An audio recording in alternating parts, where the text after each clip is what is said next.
This is my first video. It'll be about how to set up Photoshop. At least this is how I do it. When it comes to Photoshop, everybody finds their own way about it eventually. With Photoshop, it really is just about finding out your own territory and seeing what works for you, but this is how it works for me. So basically Photoshop is best used as a software for photo manipulation and film composites, where you put special effects into photos and match things up and everything, but it just so happens to be really good at digital art and painting and making images.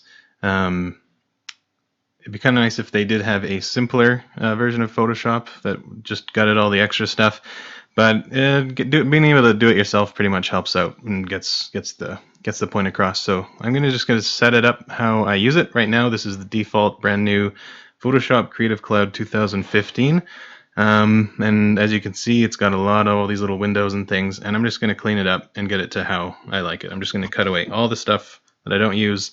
I've used Photoshop for about 16 years now, and I use probably about 5% of it at most, even though I understand probably about 85% of it. But once you clean it up, it should be a lot easier. A big part of Photoshop is learning what not to push and what not to use, as much as it is about what to use and how to use it. So first of all, let's see what I'm going to do. Just the most visibly obvious part is I'll go through all these windows that come up by default and get rid of the ones that I don't use. I do use color. I don't use swatches. I don't use libraries. Styles, nope. Adjustments, not enough for it to be a part of it. Actually, no, I'll keep this one around. Well, actually, we'll come back to it. We might need it. Channels, I do use once every so often. I use it for bringing the line art, separating line art from a white page. If I scan like an ink drawing or a pencil drawing with the scanner, then, or with just taking a picture of it and putting it in the computer, using channels is how I separate the line art from the paper and put it on a new layer and get ready. But I might do a video about that later on. But really, for everything, I just don't use it. So I just close it because I'll just open it later if I need it. Paths I do not use, though I kind of wish I knew more about paths. I might get into that later. So I've got layers, color. This one is history. I don't use that. I know a lot of people who do, but I've just never gotten the handle of it. Properties is I do keep that one around for when I deal with the adjustment layers. This one, device preview, I do not use that. Now, I know what I use. I know what I don't use. Just like I said before, it's about finding out your own pace, your own need for things. So the way that I've got it set up, it would be a good way for people to do anything they really need to do on the outset. But whenever you get rid of something, always make sure you know what it's for first. We'll go over that too with the tools and things as we go. So what more do I need? I always grab the Navigator. Histogram. I have no idea what the histogram is for. It's just not for me. I'm sure it's important, but I just have never needed it. Navigator I like only for the sole purpose of having a little thing up here that just tells me what percentage of zoom I'm at. Also with color, I grab it down here and just make it as small as I can. Even though this looks pretty big still, a lot bigger than I'm used to. You can probably find a... Yeah, this is the one I'm used to, the RGB slider. You can pick different versions over here. Hue, saturation, and brightness. That actually, I might try it out doing that way for a while. But anyway, I usually do just RGB sliders. Layers, definitely most important. From here out, I would go over. So I do like to have brushes over here and brush presets. So we'll keep those. But I like to keep everything as just a tiny little icon stacked up. They're just less obtrusive. I use them really rarely. I don't like having stuff like lined up all the way to the sides. They take up a lot of real estate.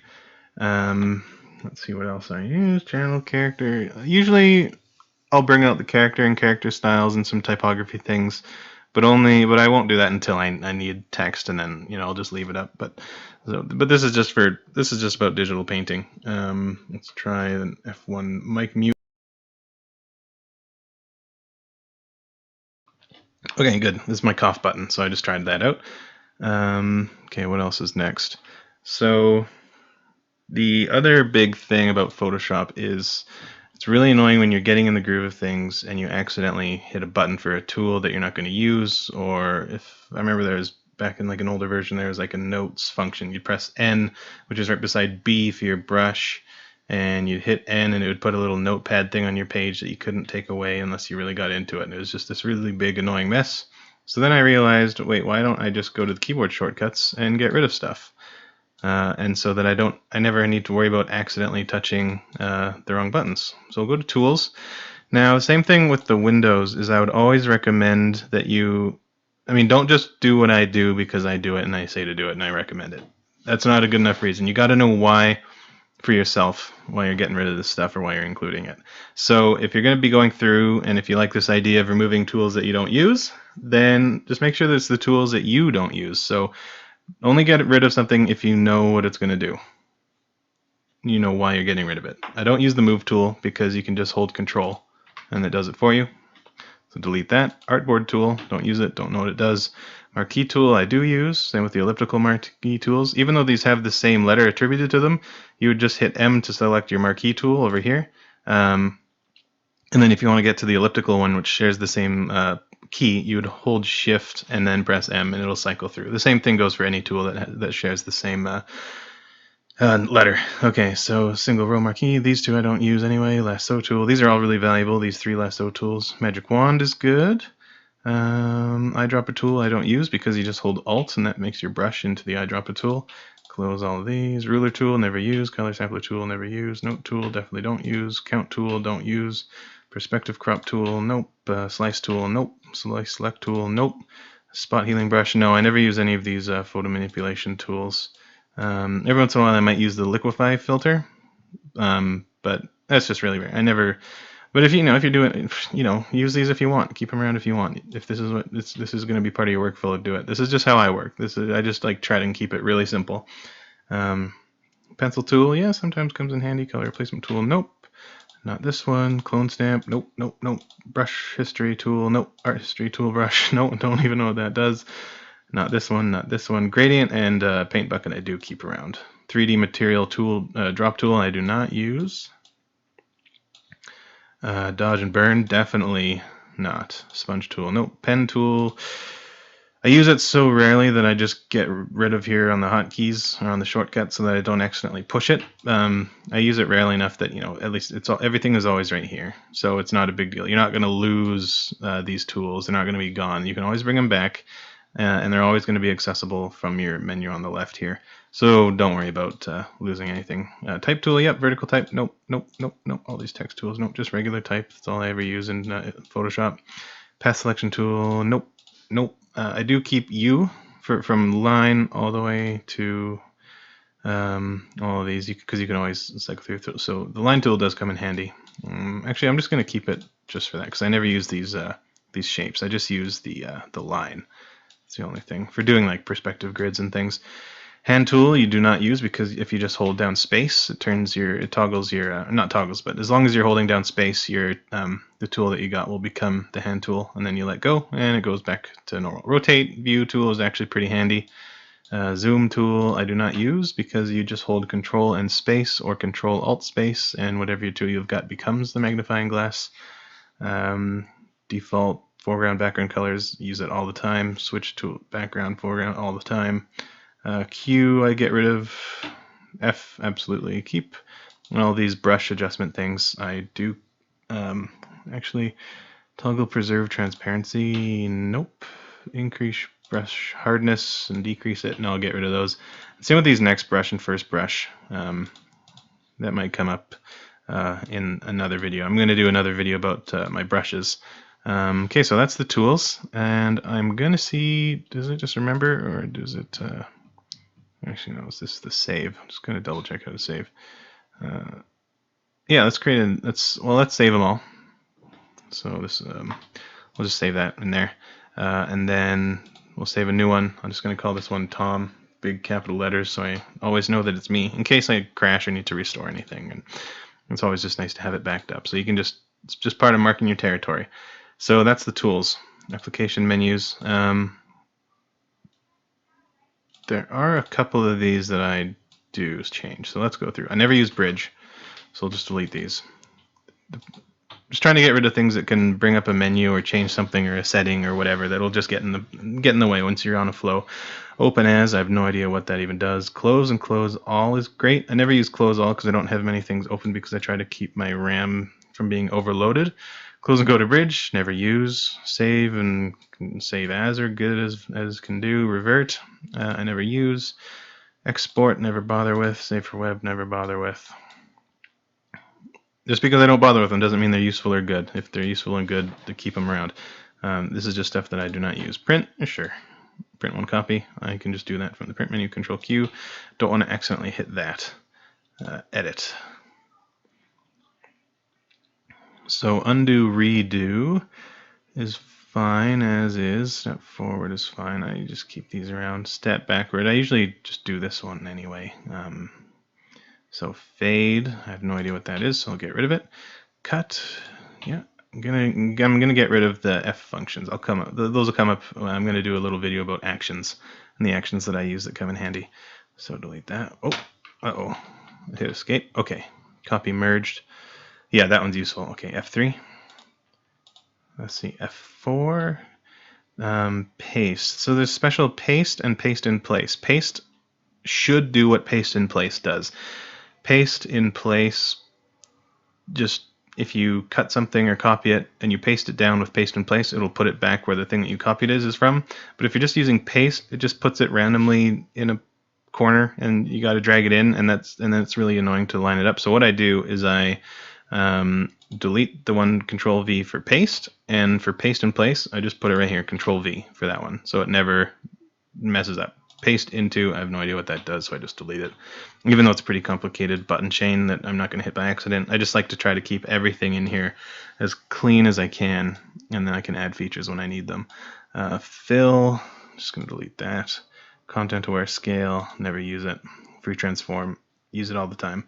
Don't use this one. The transform again. Color settings, do not use that. Keyboard shortcuts, no, I never use these shortcuts. Just gonna get in just don't want them to accidentally pop up later on. Image, next section. Levels, curves are good. Curves, I use these all the time. Levels, I use them sometimes. I use these all the time. Black and white. Now, I think I just have this be control. No, never mind. It's down here. I was thinking of desaturate. Control Shift U. Black and white, never use it. Invert, very good. Posterized threshold gradient map. These things are very much more technical. They just I've never needed these things in 16 years of digital art. Auto tone, sometimes whatever. It's just sort of vague. I do this maybe like once every 5 months. All it does is just sort of make sure that your image has a good range of levels. You know, I sometimes just do it just to test to see how it's doing. If it changes it too much, then I might go back and then start adding more brights and darks, and we'll see. Auto contrast, don't use. Auto color, no. Image size, canvas size, definitely keep those around. Image rotation, these could actually get in handy. I could actually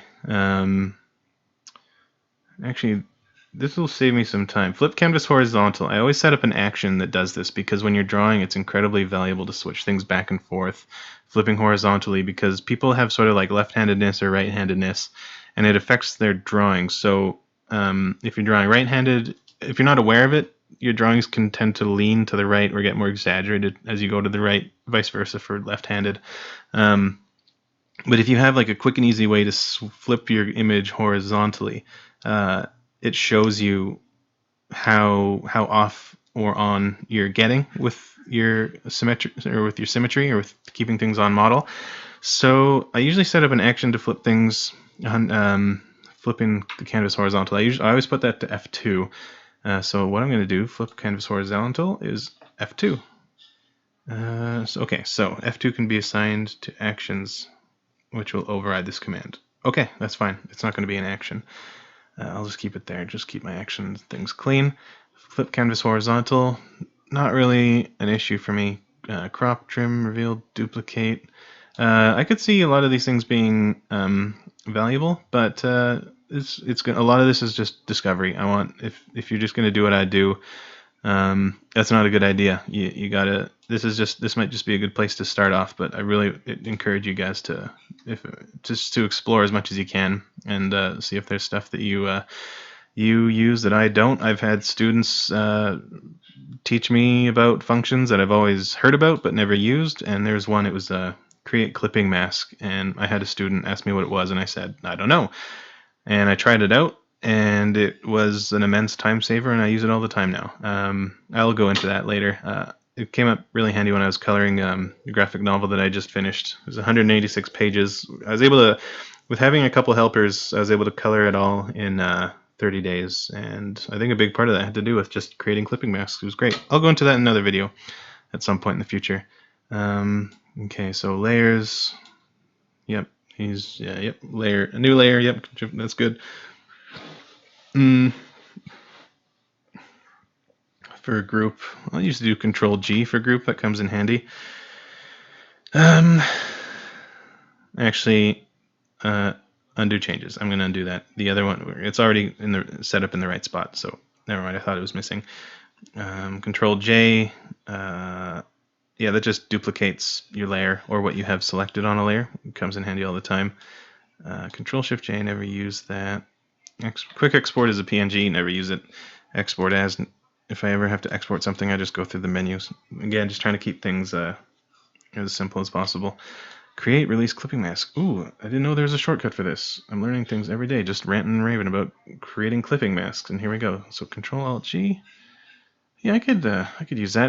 That's gonna actually be a lot easier. When you create a clipping mask, you got to right click on a layer, and it just there's like a whole big list, and you always got to find it, and it gets kind of annoying. Okay.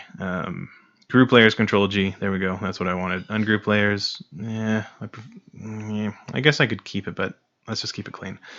Hide layers. Well, actually, that might come in handy. It's good to hide layers every once in a while to see if something works or doesn't work. We'll go into using layers and how beneficial they are at some point. Bring to front. I never use these. Never use them. Just arranges the layers like a deck of cards. You can just click and drag them. That's how I do it. Lock layers, I don't use this, but I might want to, so I'm going to keep that around. Merge layers, this is important. Merge layers and merge visible, these are both really important. Keep those around. Flatten image, keeping this Control E, Shift Control E. Flatten image, you do a lot, but I always just use it with the little menu here. Let's do Control Shift Alt E. We'll do them all. Oh, merge a copy of all visible layers if accepted. Merge a copy of all visible layers. I don't know what that is. Okay, we'll keep that open. Okay, forget it. I'll just move past it. Okay, type. I think this one's all empty. If you're going to be doing type professionally, usually just better to do it in Illustrator. Photoshop can do basically what you need to do. I never need to use Illustrator unless I'm doing like a logo for a company, which happens maybe once every 3.5 years. So we'll see about that. Select, yep, Control A, absolutely, very important. Deselect, exactly, very. Reselect, oh, that's good to know about. Inverse, very important. Shift F7, I can keep that around. Although just for cleanliness, let's just get rid of it. All layers, ooh, that might come in handy. Sure, keep that around. Deselect layers. Well, if Alt Control A is select all, or is all layers and Control A. So let's keep that rhyme going. So deselect for deselect layers. Let's do Control Alt D, or Alt Control D, whatever. I guess it does things alphabetically. Find layers. Don't know what that is. Never use it. There's a lot of stuff in Photoshop that I have never touched, and I'm doing fine. Refine mask. Don't know what that is. But a lot of these things, I'm not trying to be smug about it, about not knowing. Everybody hates that person that has that air of superiority when they don't know about something, like sports or whatever. I'm not trying to be that guy, but that's just how it's going to be. I'm just trying to keep things simple. Modify feather, never use it. Actually expand. If this is for my select. Or for my selections, expand, that would be good too. I also keep that as an action. But Actually, I'm going to keep that as an action. Filter. Last filter. Avoid them. I usually just use blur effects, but Control F can come in handy. These can just go lens correction. No. Liquify. No, I just go through that through the menu. Just doing it the long way because I use it really rarely. 3D. Let's see here. No, yeah, just delete all these. I never use 3D. Ugh. Not that it's not useful. I just don't use it. Proof colors is handy. It'll just show you, like, if you're working in if you're gonna be working on a file that will end up being printed, which means it'll be in CMYK, but you're working on RGB. You can work in RGB because the colors handle easier. It's a lot more natural or intuitive. But you can hit a quick Control Y to see how it's going to look when it's printed. More or less. So you don't. So it's nice when you're working and unless you're going to work in CMYK, it's nice to be able to just check your progress as you go. Make sure that you're not committing to something that's going to look terrible when it gets printed. Gamut warning. May as well keep that around for now. Zoom in. Don't need them. Don't need them. Zoom out. Don't need them. Don't fit on screen. You can always just right click for that. Control 1. Actually, I'm going to keep this view 100% at Control 1. That's going to come in handy because that's why I have Navigator. I always have Navigator to make sure what level of zoom I'm at, and I'm always trying to make sure that 100% isn't too big or too small. Extras, yeah, that's good for hiding rulers and grids and stuff. Okay, let's see here. Target path, don't know. Grid, don't know. Guides, don't know. Well, I mean, I know what they are, but I just don't use them. I use guides very rarely. So rare that I just go up to the view where they're found. Rulers, I don't use those. Snap, I very rarely use that. I prefer to do it through the menus. Lock guides, you can just do that through the menus. If it's stuff I use all the time, I keep it in here. If it's stuff I never use, I delete it. If it's stuff that I rarely use, I just take it out, but I'm always aware of where they go in the system. I don't use any of these. I want to free these up for actions that I might develop as I go. Okay, and help. Let's see if there's any. Just double check. Photoshop help I'll delete because in my screen recording software, I have what's it called? That's my cough button in case I burp or cough or have to yell something somewhere.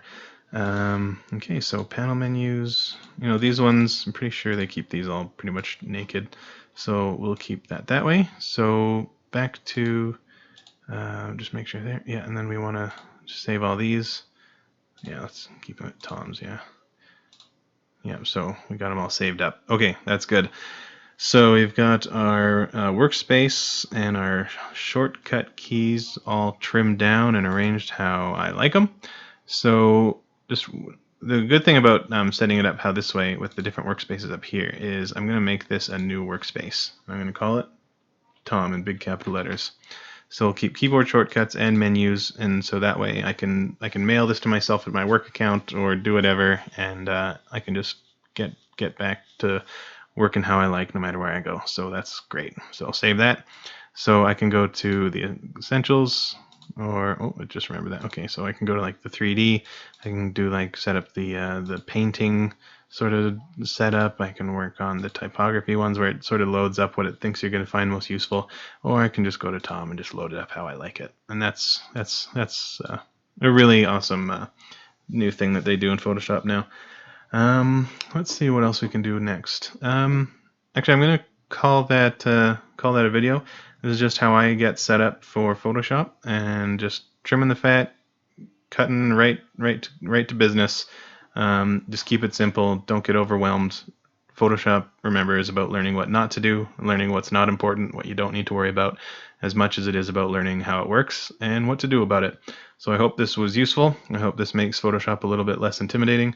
There's going to be a lot more videos about technical things like brushes and curves and layers and all that stuff as we go. And let's see how this all pans out. Thanks for watching. Hope it helped.